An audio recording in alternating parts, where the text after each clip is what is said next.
Welcome to Sober Sunrise, a podcast bringing you AA speaker meetings with stories of experience, strength, and hope from around the world. We bring you several new speakers weekly, so be sure to subscribe. Whether you join us in the morning or at night, there's nothing better than a sober sunrise. We hope that you enjoy today's speaker.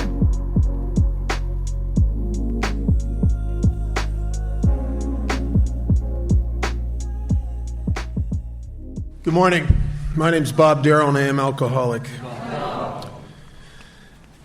And only through the grace of a God that I was afraid to believe in, that I've accessed and maintained in my life through the process in this book, good sponsorship and ability to remain sponsorable, and a persistent and consistent effort in this altruistic movement of our primary purpose to help others. I haven't had a drink or any mind or emotion altering substance since October 31st, 1978. And that is the most important day of my life, the day that I stopped dying. I'm delighted to be here. I want to thank George and all the members of the committee for all their hard work. I've been on a lot of committees over the years. It's really a labor of love, and they've put a lot of energy into putting this weekend together, and I want to thank them for that. I'm curious, before we start, I'd like to open with a prayer. If you'd indulge me with a moment of silence.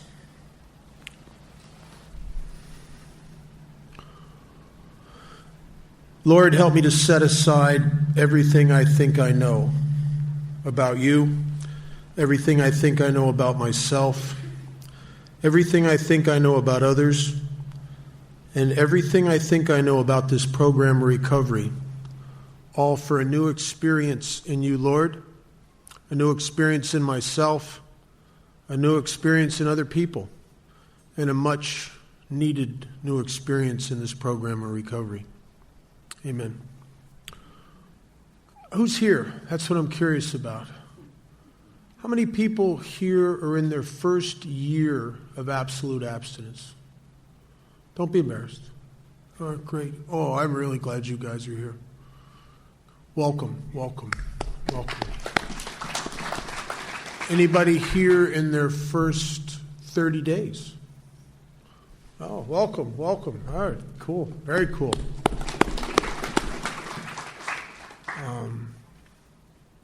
Anybody in their last 30 days? I always want to check. Catch you on the way out. The people that are new, I hope you hear something here that will drive you to get with your sponsor. There's nothing going to occur this weekend that's going to change your life, but there may be some things that occur this weekend that will lift a veil and you will see a path that you didn't see before. Maybe a fire will be put under you to drive you to do this thing that changes lives. One of the things, that prayer we opened with has been an important part of my recovery for about 30 years now, I suppose. I got it, it's an extrapolation of a prayer I got from a guy in Colorado who's been dead for a few years. It was a dear friend named Don Pritz. And the reason it's such a great prayer for me is that my ego is that part of me that thinks it knows stuff, right? That blocks out learning anything new. It's that thing, that little part of you that feel the smug part, the part that you can't tell anything to, the part that already knows, the part that only can listen to see how people are wrong, that part. And that is the enemy. The Buddhists often teach by story.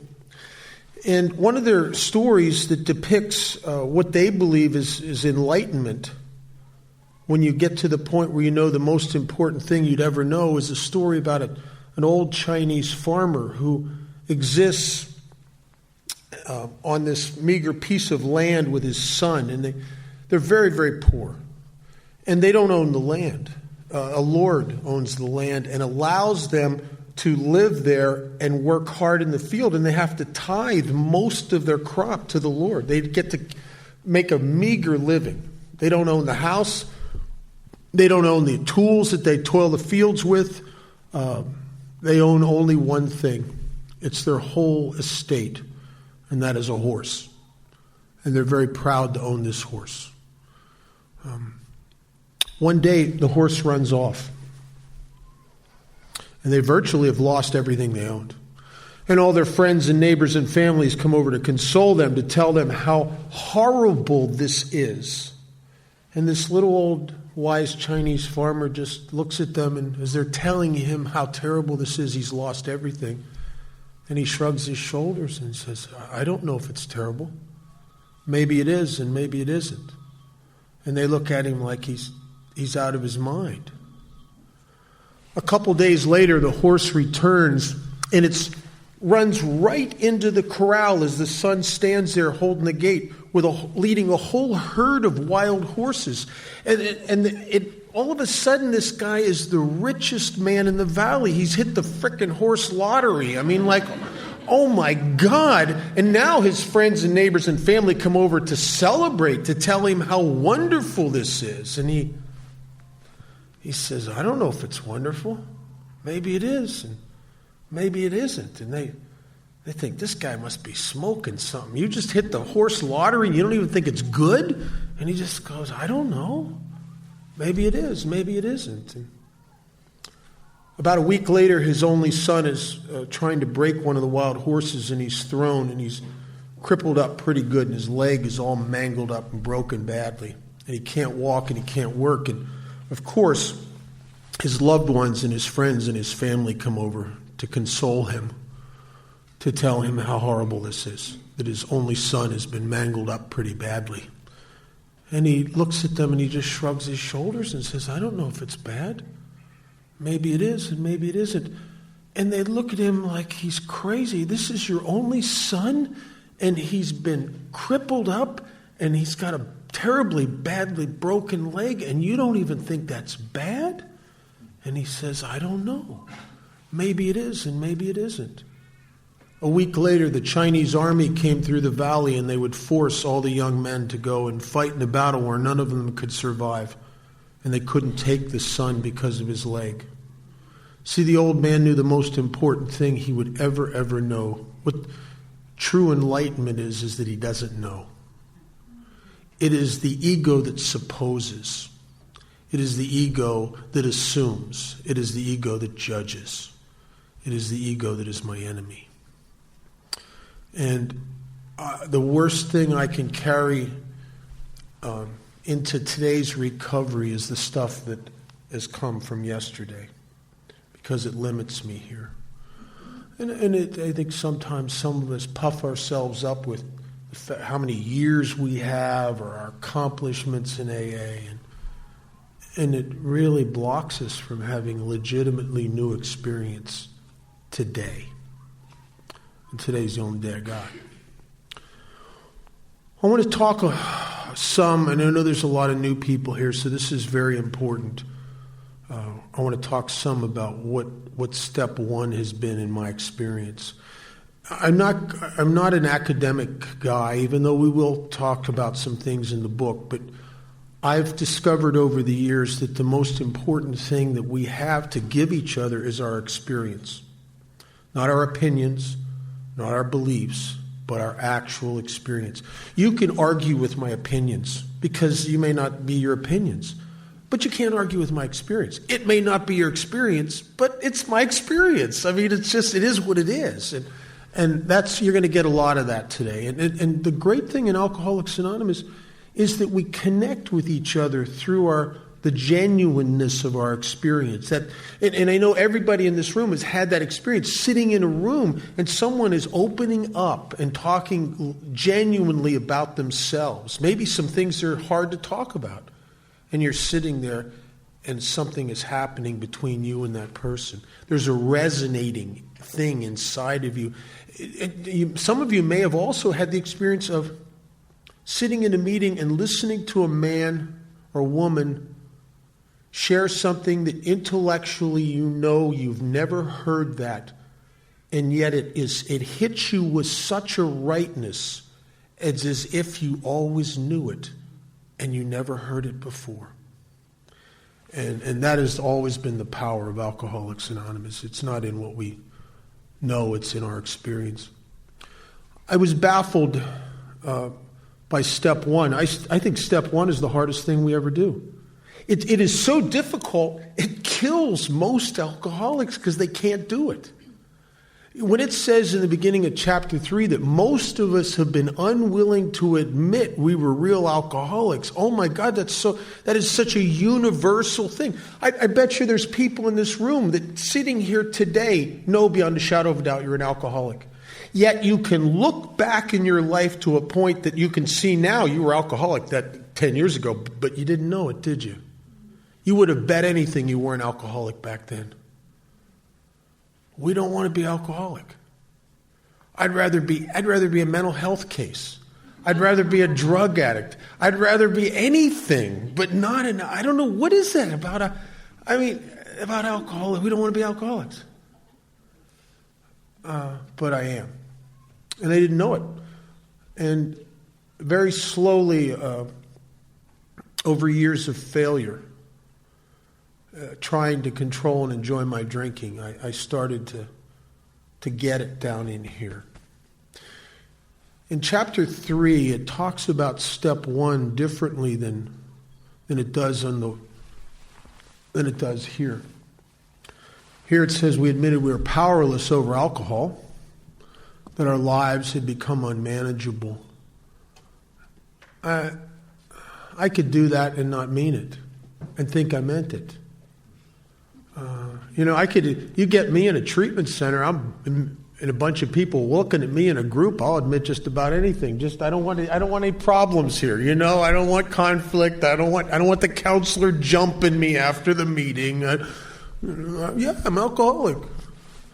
But that doesn't mean that in my innermost self that I believe it. And that's what it says in chapter 3. It says we learned, which implies that this is a little bit of a process, an evolution, a learning. That we learned that we had to fully concede. That's like complete. Fully concede to our innermost selves that we were alcoholics. This is the first step in recovery. There is a place in every single one of us, I believe, where you know stuff. It's not chatter up here. There's no conversation in your head debating about it.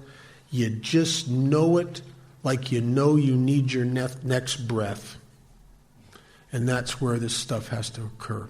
My grand sponsor was a guy named Chuck Chamberlain, and he used to say that this is an inside job. And because of this place that we have to do this in here, and the reason it has to happen in here, I think it exemplifies the great failure of intellectual approaches to the treatment of alcoholism. Treatment centers will try in 30 days to give you the equivalent of a doctorate degree in alcoholism. I watched. We have a big, very fancy treatment center in the U.S. called Betty Ford. And I would sit in meetings, and people who just got out of Betty Ford, they're sober about 6 weeks, would come to meetings and announce that they just graduated from Betty Ford and they had the new information here, as if they said it as if they'd graduated from Harvard or Oxford or something. I wanted to say it's a detox. It's not some kind of, but they come out of there with a head full of information. And how often that's a setup. And how often those people drink again. Because it has to happen in here. Well, how do you do that? I think there's a thing that happens. It involves God's grace, whether you believe in God or not. There's something inside of us that has to happen, and you can't manufacture it. It's a coming together of our own bitter experience coupled with the experience of others and the information in this book, where all of a sudden stuff moves from up here, down into the heart, where you start to get stuff. One of the great contributors to Alcoholics Anonymous, and I don't think any of us would be here without him, was a man by the name of William G. Silkworth. And Dr. Silkworth was a psychiatrist who had devoted his life to us. And he wasn't an alcoholic. And he was a remarkable man. And he made inroads in it. He had insights and intuitive insights into this disease that were remarkable, that decades later have been proven absolutely scientifically accurate by research. But he just came to these conclusions from observation over and over and over again of us. And in the big book on page XXVIII, Silkworth starts to talk about these things that he's come to know. And this is important information for me. If I'm going to understand at a gut level what it is to be powerless over alcohol. In the first full paragraph on that page, Silky says, "We believe and suggested a few years ago that the action of alcohol on these chronic alcoholics is a manifestation of an allergy. That the phenomenon of craving is limited to this class." What class? Chronic alcoholics. Limited to this class and never occurs in the average temperate drinker. Well, there's a whole bunch of stuff in those couple lines. The first thing he says that is meaningful to me is he's talking about a type of alcoholic, a chronic alcoholic. I am a chronic alcoholic. I have come to believe over the years through observation that there's also acute alcoholics. And it's a world of difference between the two positions. Yet when the acute alcoholic drinks and the chronic alcoholic drinks, we appear to be the same. If a chronic alcoholic that has been drinking and an acute alcoholic that's been drinking will end up in the office of a therapist or a doctor or a clergy member, that both of them will be easily diagnosed as alcoholic. But there is a very major difference between the two. And it is important to know which one you are, because the whole course of your life depends upon knowing that. And your whole recovery is different. The recovery of a chronic alcoholic is different than the recovery of an acute alcoholic. On page 20 and 21 of the book, it talks about the two differences. It talks about, the first, on the very, very bottom of page 20, it talks about what could be considered an acute alcoholic. They call him the hard drinker. I've heard therapists, I've heard doctors refer to it that are sober in AA as the problem drinker. And it says we have a certain type of hard drinker. Now, listen to the symptomology of this guy. He may have the habit badly enough to gradually impair him physically and mentally. This is not good. First of all, he's drinking habitually to the point of mental and physical impairment. Most people would diagnose this guy as an alcoholic. It says it may cause him to die a few years before his time. It's shaving, the longer he drinks, it's shaving years off his life. This is horrid. This is a life-threatening disease. And then here's the difference between him as an acute alcoholic and me as a chronic alcoholic. And I bet you every chronic alcoholic in here has known people like this. Maybe you grew up with people like this. Maybe you went to church with people like this or worked with people like this. It says if a sufficiently strong reason, ill health, the doctor says, hey, you got some liver problems and some pancreas problems. You keep drinking, you're going to die a horrible death. Falling in love. You meet that perfect person and they don't want to put up with your drinking and they give you an ultimatum and you just, okay, and you stop. Change of environment, warning of a doctor, warning of a judge, warning of a boss. These things become operative. This person who is drinking horridly, can also stop or moderate, although he may find it difficult and troublesome and may even need medical attention. If he's been drinking every day, he could even need detoxed. He might even have a little bit of tremors when he stops drinking. But within him is the ability to do one of two things. And there's two types of acute alcoholics. There's the type that can stop, and there's the type that can stop and moderate. I bet you I've had the experience at least 8 times where I'll be somewhere, maybe I'll be on a plane sitting next to someone, or I'll be in a restaurant. When I had my corporation, I used to put on a lot of social events, and I'd meet people, and they'd find out I was in AA, and they'd say, "Oh, I used to be an alcoholic." Really? Oh, yeah. When I was in the Navy, oh my God, I was in the brig. It was terrible. But I see you're drinking a beer. Oh, I learned my lesson. I just have a couple once in a while. You don't have what I had. If I could do that, I'm telling you, I'd be doing it. I'm not sober because it's a moral issue here. You kidding me? I grew up with a guy. He was the first guy I ever knew. I never even knew what DTs were. And he had DTs in high school. Ended up in a mental hospital in high school from drinking because he couldn't stop once he started. And he'd gotten in a lot of trouble. He got a DUI. He had his license taken away from him. He lost jobs. And then he fell in love. And this girl he fell in love with just said, "I'm not going to have it." And he thought to himself, "Man, I don't want to lose her." And he put the plug in the jug, and 30 some years later, he's still sober, and he's happy, and he's comfortable. And what happens to him when he quits drinking is his problem is solved.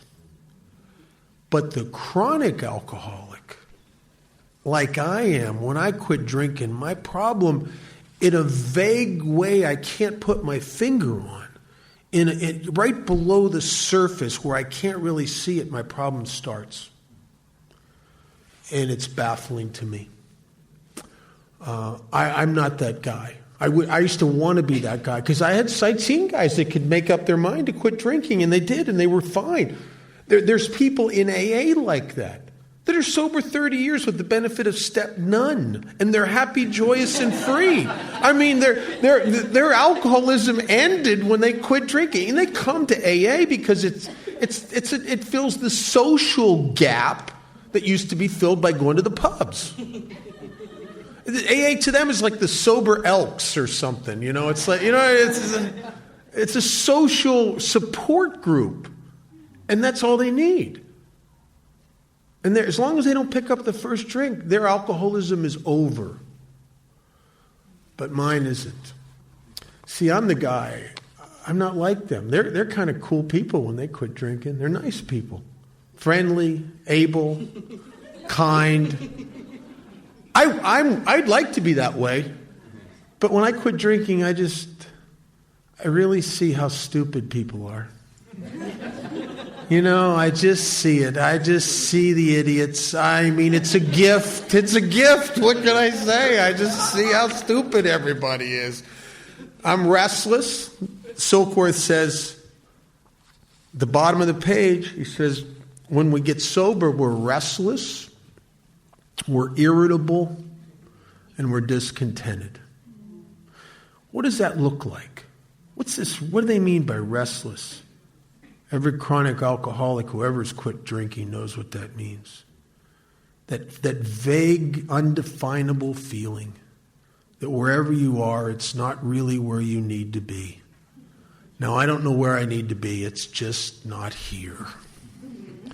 You know, did you ever watch a dog circle a living room looking for its spot to lay down? I'm a dog that can't find its spot. You know, there's an aimlessness. I spend my whole life running from one thing to another as if this is the thing and it's not the thing. And she's the one and she's not the one. And that's the job and it's not the job.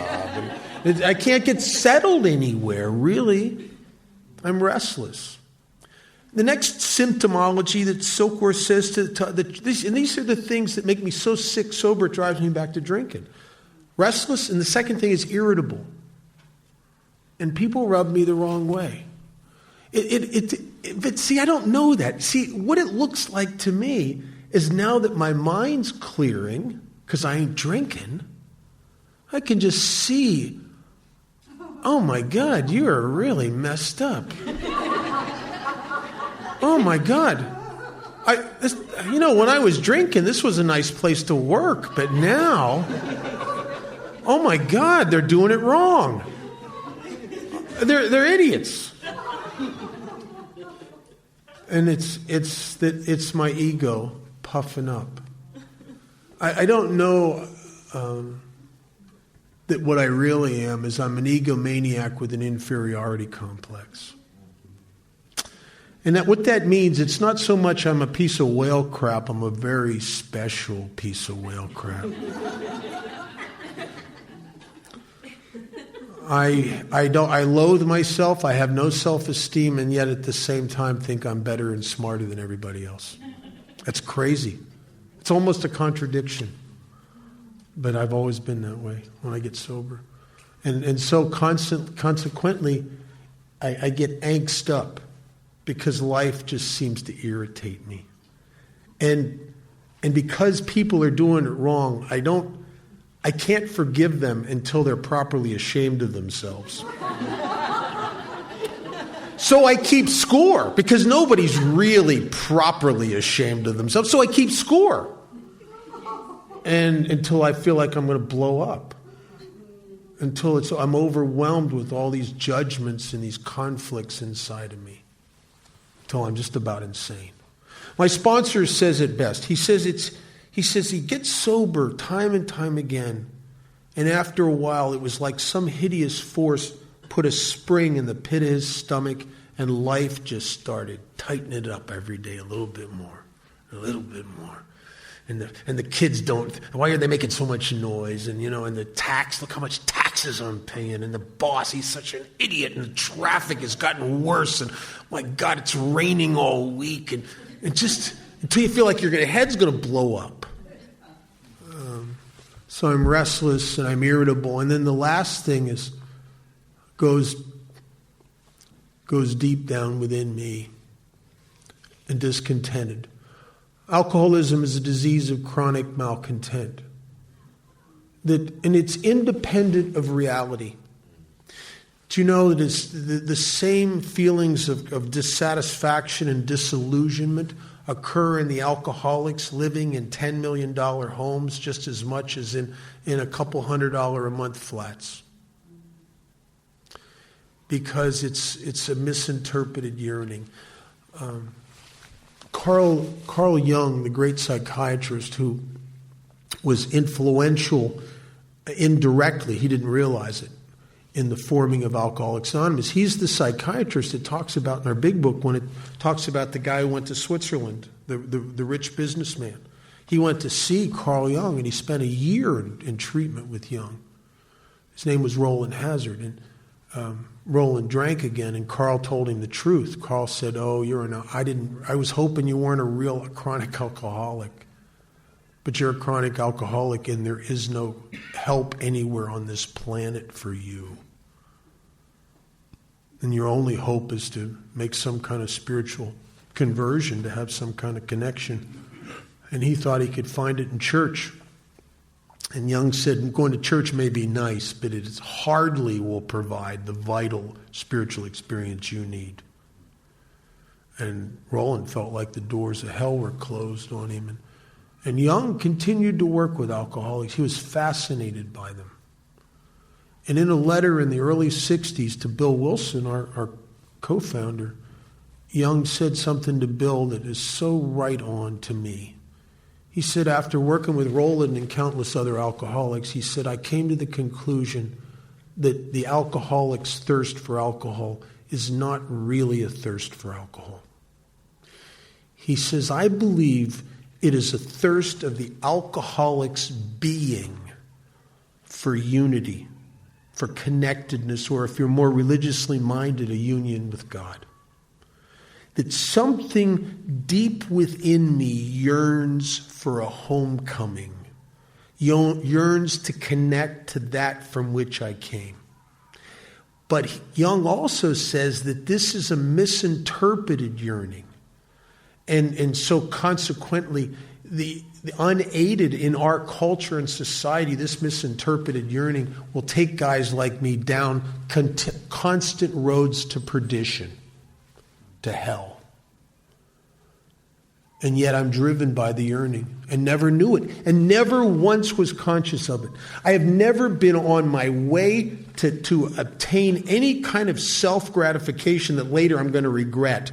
Whether it's going to a bar, a liquor store, a drug dealer's house, going to have sex with someone I really don't even want to have lunch with. Or go spend money I really can't afford to spend. Or do anything self, where I'm clamoring for some kind of relief and gratification. On my way to the drug dealer's house or the bar or the pub, I never once have stopped and thought to myself,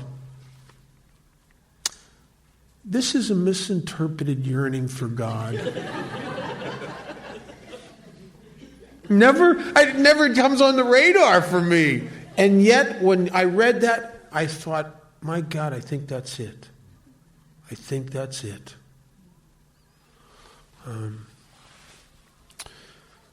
So Silky says, with this, I always return to drinking. This chronic malcontent. And if you're like me, this vacancy drives me. Unconsciously drives me. I don't know that's driving me, but it's like I always got my antenna out. I always got my radar turned on looking for stuff that might make me feel better. If I'm in a relationship, immediately I start noticing better people. If I have a good job, I automatically see better jobs. I acquire things because I'm an acquire. I think I've been driven by some sort of delusion that I can fill my vacancies by acquisition. If I bring enough of the right stuff and people into my life, surely then my vacancies will be filled. And I spend my whole life going, oh yeah, oh yeah, oh come here. Oh, no. Oh, yeah. Oh, wrong again. And there's a tremendous depression that settles in after every time. It's just this depression because I don't realize I was over 10 years sober, and I'm talking to a guy I'm sponsoring. And he said something, and the light went on, and I realized what the malcontent was. Is that I get sober and I'm vacant, and I get the job. I get that job. I mean, the job, the own a boat, buy a house, and have a Harley Davidson kind of money job. I mean, the job. And I'm not even at the job 6 weeks, and it just sort of starts to look bad. It's just the shine wears off of it so quickly for me. I get the girl. I remember there's this girl I was infatuated with her for such a long time. I finally hooked up. She fell in love with me, which is not good because if you love me, you're automatically below my standards. I mean, I want someone who has taste. But I finally had what I wanted, and the shine just started wearing off on it. And this guy said something to me, and the light went on, and what I realized is unconsciously, now I was never conscious of this, but on an emotional level, unconsciously, I would compare what it feels like to have that job to what it felt like to drink 4 shots of tequila, and the job sucks. I'd compare what it feels like to be loved by her to what it felt like to drink a pint of whiskey, and I don't like her anymore. Now, nothing's changed with the job. Nothing's changed with her. The problem is within me. See, alcohol spoils us. It ruins us, really. Those of us, normal drinkers never understand this because they never have had the spiritual experience from drinking that we had. They just get drunk. But it does something more for me than it does for them. And if you've ever watched a non-alcoholic drink, it's a baffling thing to watch. My sister is not an alcoholic. My sister and I are very close. We have dinner together quite often. And my sister will have a drink or two. I don't think she's ever, I think she might have been drunk once in her life and doesn't ever want to do that again. But my sister, well, first of all, it takes her a half hour to drink one drink. I mean, the ice is melting. It's like, this is alcohol abuse, if you know what I'm talking about. This is like, I mean, it's evaporating right before my eyes. She forgets her drink is there. You have to I remind her. Oh, do I? Hey, I paid for that. She'll order a second drink in the second half hour of the evening and drink about 2/3 of it and then leave it on the table. And if I ask her about it, I say, aren't you going to finish that? You know what she'll say? She'll say the weirdest thing you ever. She'll say, no, I'm starting to feel it. Yeah? I mean, you're quitting now? You're 5 minutes from heaven. What are you quitting now for? But my sister, when she feels the effect of alcohol, when that feeling starts to come over her, she likes a little bit of that feeling, just a little bit. But she gets this sense, and it's really a sane sense, that if she drinks more, she's going to lose control. And so she goes, whoa.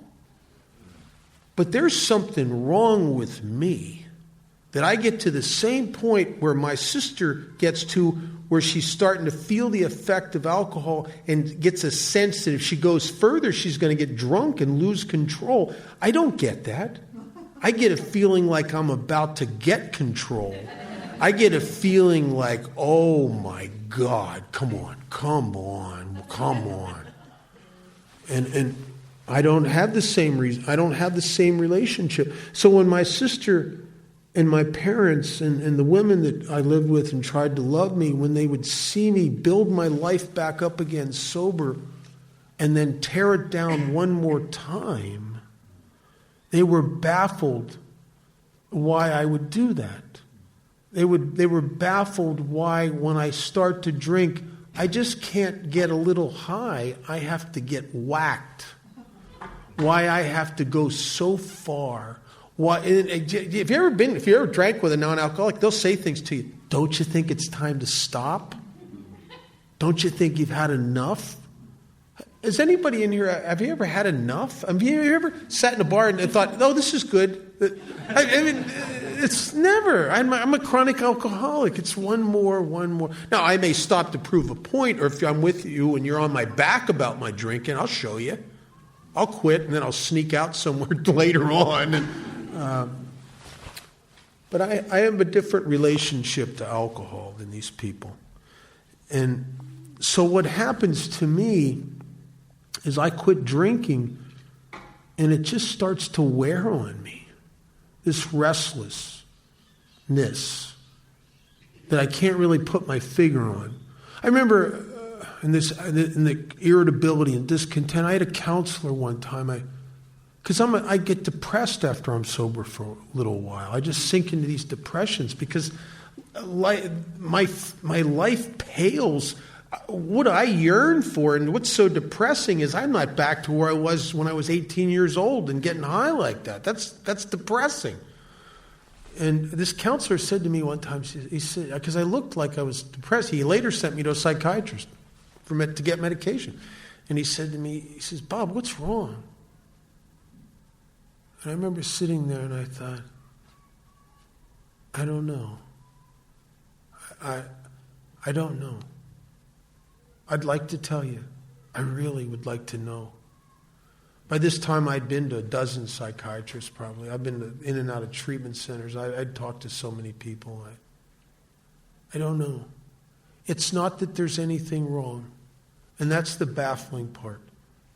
It's just that nothing is right. It's just that there's something terribly missing here. And I don't know what it is. And I do today. It's the uplifting spiritual effect of alcohol was what was missing. I'd have given anything in my periods of abstinence if I could have drank and got the effect that I'd gotten when I was 18 years old. I'd given anything. So what happens, Silkworth says it best. He says, we succumb to the desire again, as so many of us do. We pick up a drink, hoping. And the phenomenon of craving develops. We pass through the well-known stages of a spree to end up somewhere swearing to myself again, I ain't ever going to do this again. Just to start the whole cycle of progressive, restless, irritable discontent until it's backed me into a corner, till I pick up a drink, or maybe I switch to something else. And that starts the cycle over. In the book, Silkworth says this is repeated over and over and over. And unless this person can experience an entire psychic change, there is very little hope of his recovery. This thing about relapse is was so baffling to me. How this could happen to me. I remember, I've always secretly believed that knowledge was power. That if I could get enough information, so I went and studied and took a lot of courses and seminars and stuff, and I became, when I was just a kid, in my early 20s, I became certified drug and alcohol abuse counselor. Because I believed that if I was working in that field and I had the information, I was a professional, surely then I'll beat this thing. And I was a great counselor right up to the day I lost my job for being drunk on the job. But it was baffling to me that the thing that happens to me in my mind that would drive me so insane that I'm the guy who knows. I know. I just can't, and I've made up my mind, never touch it again, and I keep going back to it. And you know what it's like? It's have you ever had a biology course where you work with live frogs? It's very, if you can imagine trying to boil a frog that's alive, it's very hard to do. If you take a pot of boiling water about this deep and you throw a frog in there to boil him, his hind legs are very strong. He gets out of the pot. Now, he'll get scalded like hell, but he'll get out of the pot. So what you have to do in order to boil the frog is you have to set him in a pot of room temperature water.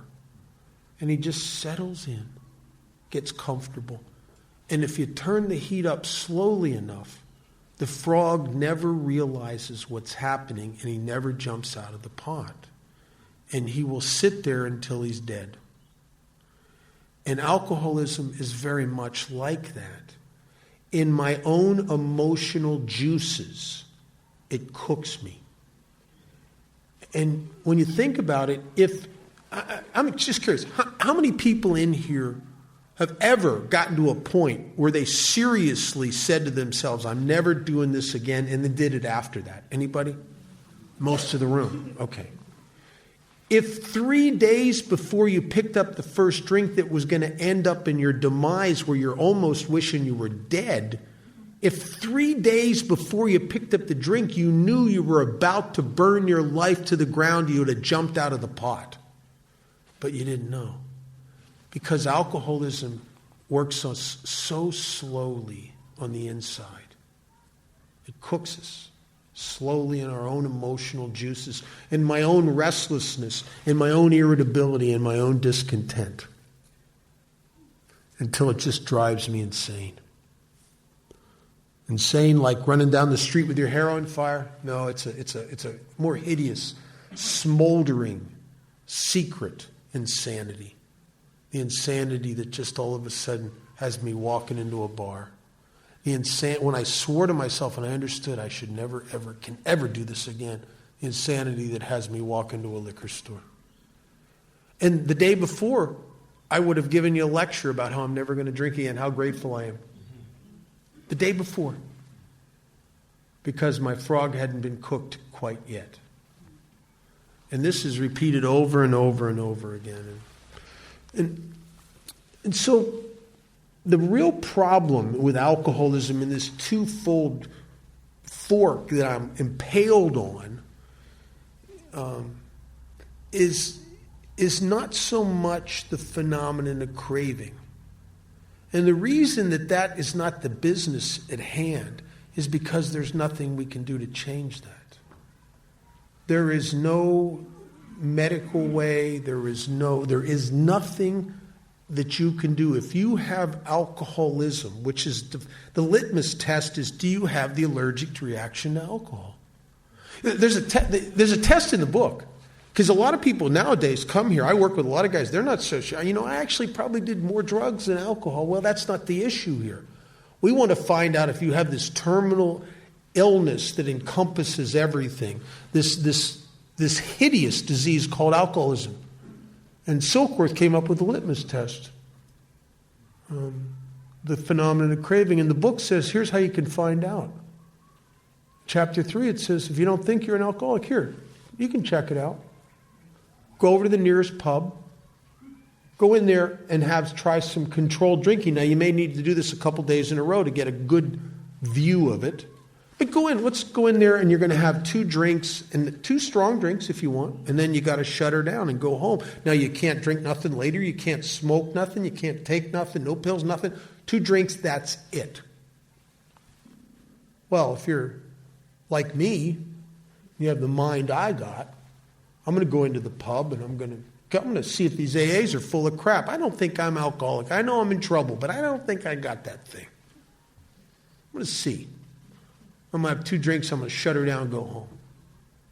About halfway through that second drink, it becomes very evident to me that this is not a good test day. I didn't realize that game was on TV. Oh my God, that game's on. I can't leave now, not with that game on. Or she would walk into the bar. She's always there. The girl. Oh my God, it's her. I got to have a drink with her. She might be the one. Got to have a drink with her. Joe would come in. Joe's got good stuff to smoke. I got to have a drink with Joe. Tomorrow would be a better test day. And then tomorrow I go in to take the test. And isn't it odd how this disease uses my own mind against me? Halfway through the second drink, as the feeling of the alcohol hits me, my mind starts shifting any way it has to make me think that the next drink and the reason this isn't a good test day is my idea. And I never, ever once glimpsed what was driving the shift in my thinking, which was an allergic reaction to alcohol that I have no power over at all. I never have. And sometimes it takes different forms. I like a lot of people in my day and age, I had about 1.5 years where I was had so much trouble from drinking that I switched to drugs. And I'll tell you, if you do enough heroin, you can beat an alcohol problem for a little while. But I always eventually went back to the drinking. And I got out of a treatment center. And I was in there. You could have put me in a lie detector. I'd have said, I'm not alcoholic. I'm a heroin addict. There was a little panache in being a heroin addict at that time. Lenny Bruce was a heroin addict. Billie Holiday. There was...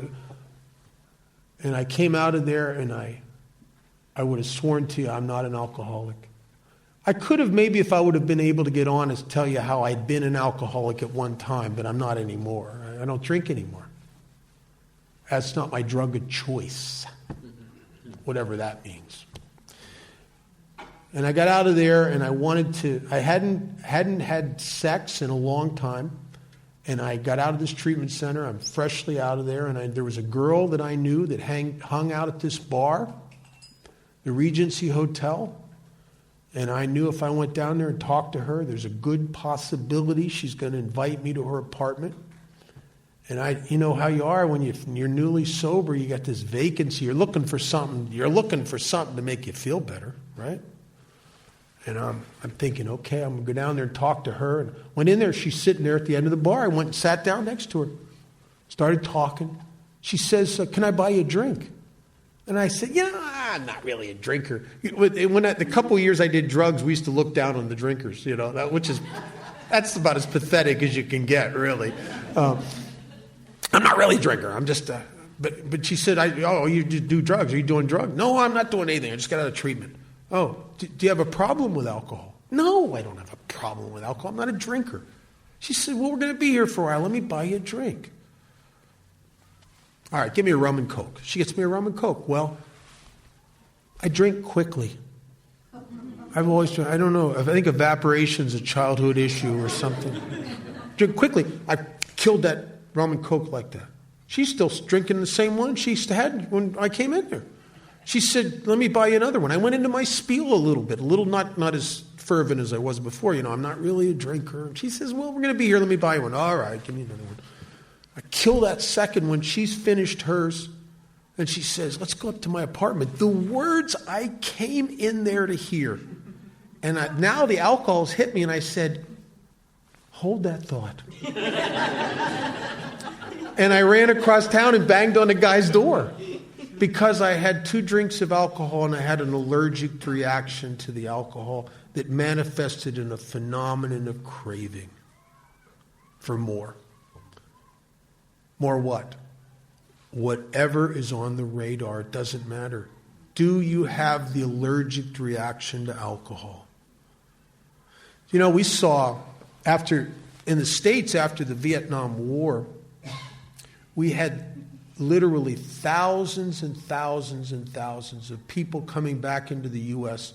with these incredible heroin addictions. I mean incredible. Because they were getting stuff so cheap and so strong so easily over there that the VA hospitals were flooded with people to detox. And do you know that a large percentage of those guys who by every definition they were drug addicts, no doubt. A lot of those people 35 years later they've been detoxed, but they can go into a bar and have 2 beers and go home and they don't have to go do nothing. They're good. Their problem came in a substance. Mine comes within me. Alcoholism doesn't come in bags and bottles, it comes in people. It comes in me. There was a certain amount of those people that came back from Vietnam that had never had a problem with drugs until they went over there, and they came back, and 35 years later they're drinking themselves in and out of Skid Row on cheap wine. And they can't stop. They have the definitive characteristic that makes the one group alcoholic and the other group just having a problem with some drug or substance, is the allergic reaction to alcohol. When Silkworth looked for years for the litmus test, that's what he found. And if you're an alcoholic, you can't safely, Silkworth says you can't safely use it in any form at all. There's never been a case of a chronic alcoholic that can use cocaine, heroin, or pills socially. There's been hundreds and thousands of cases of people addicted to a certain substance that can stop that substance and drink and smoke a little pot. But if you have alcohol encompasses everything. Because anything that will do something for me will do that thing to me, where now it's set in motion something I can't stop. If you're an alcoholic of my type and you pick up a drink, it's like having sex with a gorilla. You ain't done till the gorilla's done. It's just the way it is. You can dream all day long about how me and the gorilla are just going to have a dance tonight. No, you're not. No, you're not. And your experience should tell you the last time, and the time before that, how bad it was. But the gorilla had such big brown eyes. It looked lonely. You ain't done till the grill is done. And that is the crux of the problem. How do you stop from starting? Let's take a short break. Morning tea time. Thank you for listening to Sober Sunrise. If you enjoyed today's episode, please give it a thumbs up as it will help share the message. Until next time, have a great day.